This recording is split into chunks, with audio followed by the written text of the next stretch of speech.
Bonjour à tous et bienvenue pour ce nouvel épisode. Aujourd'hui nous plongeons dans l'histoire fascinante des Koldashan ou Koldashan, une race d'explorateurs et protecteurs venus des confins de l'univers. Depuis des millénaires, ils surveilleraient la Terre, et ils souhaiteraient nous guider vers un avenir de paix et d'harmonie cosmique. Alors si vous êtes prêts à découvrir des secrets interstellaires que peu de gens connaissent, n'oubliez pas que vous pouvez vous abonner pour ne pas manquer les prochaines vidéos, et c'est parti. Les Koldashan ou Koldashan. Les Koldashan proviennent de la planète Kolda, l'une des 8 planètes de leur système solaire. Malheureusement, leur histoire est marquée par une tragédie, la destruction de leur planète voisine, Mars. Et ce, par une guerre nucléaire il y a des milliers d'années. Ce cataclysme a non seulement anéanti la civilisation martienne, mais a aussi laissé des cicatrisations durables dans la conscience collective des Koldashan. Les survivants auraient été transférés sur une planète nommée Citon, un monde sûr intégré dans une communauté galactique plus vaste. Depuis lors, les Koldashan se sont engagés à éviter toute forme de guerre et à promouvoir la paix dans toute la galaxie. Ils ressemblent beaucoup aux humains terrestres. Les hommes et les femmes mesurent en moyenne 1m50 et pouvant atteindre 1m95 maximum. Leur diversité de teintes va du blanc au brun, accompagné de cheveux bruns, blonds ou roux. Leurs yeux présentent les mêmes variations de couleurs que celles des humains. Ils portent des uniformes bleu clair qui symbolisent leur engagement envers la paix et l'harmonie. Leur apparence est si similaire à la nôtre que des Koldashan peuvent facilement passer inaperçus sur Terre, surtout lorsqu'ils sont en mission d'observation ou d'intégration culturelle. Comme de nombreuses autres races, les Koldashan adhèrent à la loi cosmique de l'un, une croyance universelle en une conscience suprême unique, qu'ils appellent le divin.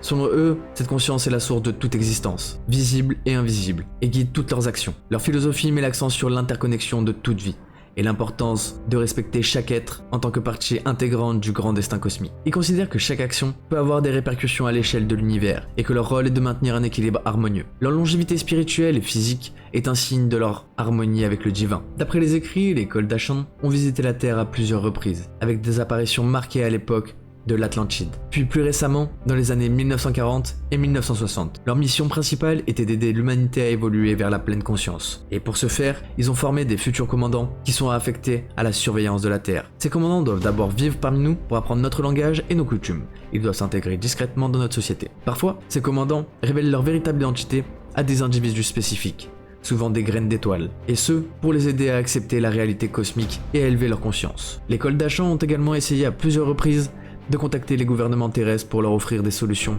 à propos de nos problèmes mondiaux. Malheureusement, leurs propositions auraient été systématiquement rejetées, mais ils maintiendraient tout de même une présence sur Terre active, avec plus de 300 bases recensées à travers la Terre. Dans ces bases, ils étudieraient les conditions environnementales et géopolitiques. Et depuis 1969, leur civilisation connaît une paix continue depuis plus de 2000 ans, ce qui en fait un modèle d'harmonie galactique. Les Koldashan seraient des maîtres du voyage interstellaire. Leurs vaisseaux, connus sous le nom d'Astrael, sont en forme de disque et de couleur gris-acier. Chaque vaisseau est équipé de 8 moteurs magnétiques, capables de capter et de manipuler les champs magnétiques de l'univers. Cela leur permet de se déplacer à travers tout l'univers. Ces moteurs, alimentés par des énergies solaires, leur permettent de voyager à des vitesses dépassant celles de la lumière en suivant les lignes magnétiques invisibles de l'univers. Bien que les vaisseaux ne soient pas armés, ils disposent d'un rayon désintégrant, destiné principalement à neutraliser les astéroïdes, mais ils pourraient également servir pour les autres menaces spatiales. Leurs vaisseaux Koryantsean Astrael sont plus avancés et capables de permettre des sauts interdimensionnels instantanés. Ils utilisent une technologie appelée saut de pensée, où le champ de résonance de la destination est programmé. Cela permet de se déplacer instantanément à travers l'espace et le temps. Mais ils ont également découvert une connexion entre deux univers polaires, l'univers matière et l'univers antimatière. Ces deux univers polaires en forme de poire leur permettent de contourner les lois physiques traditionnelles et de voyager ainsi à travers le temps et l'espace. Pour les missions de fret ou de transport, ils utilisent des vaisseaux plus grands et allongés. Ces grands vaisseaux posséderaient des petites embarcations en soute, également en forme de disque, et sont souvent utilisés pour collecter des spécimens ou déposer des commandants en formation sur Terre ou d'autres planètes. Ils consacreraient leur industrie sur 2 planètes voisines où leurs vaisseaux sont construits. Ils utilisent d'autres planètes pour l'agriculture et l'exploration minière. Melchor ou Melkor serait une gigantesque station intermédiaire située aux confins de notre système solaire. Ce serait l'un des points de ravitaillement et de repos pour les voyageurs interstellaires. Elle peut accueillir un grand nombre de vaisseaux et sert de base de communication pour guider les vaisseaux Astrael à travers les tunnels magnétiques. Cette station est essentielle pour protéger la Terre, notamment des débris spatiaux. Il coordonne les patrouilles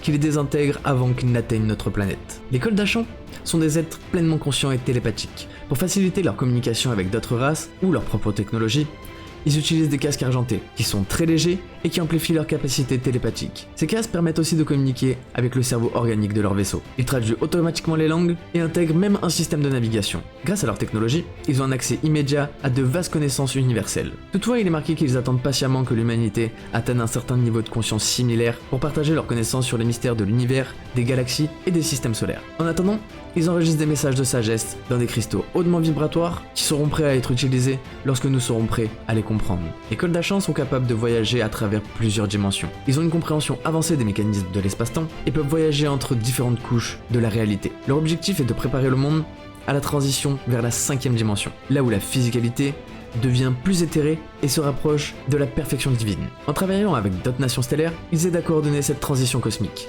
notamment pour que l'univers évolue vers une conscience unifiée. En conclusion, nous pouvons dire que les Koldachans, autrefois habitants de la Terre, sont maintenant des protecteurs interstellaires dédiés à guider l'humanité vers un avenir de paix et de conscience élargie. Leur technologie avancée et leur profonde sagesse en font des alliés précieux. Alors si cette exploration des Koldachans vous a plu, n'oubliez pas que vous pouvez vous abonner pour ne pas manquer les prochaines vidéos, vous pouvez liker et partager cette vidéo si elle vous a plu, et me donner toutes vos théories en commentaire. En attendant, nous on se retrouve dans une prochaine vidéo, c'était Kiko on Fire, peace out.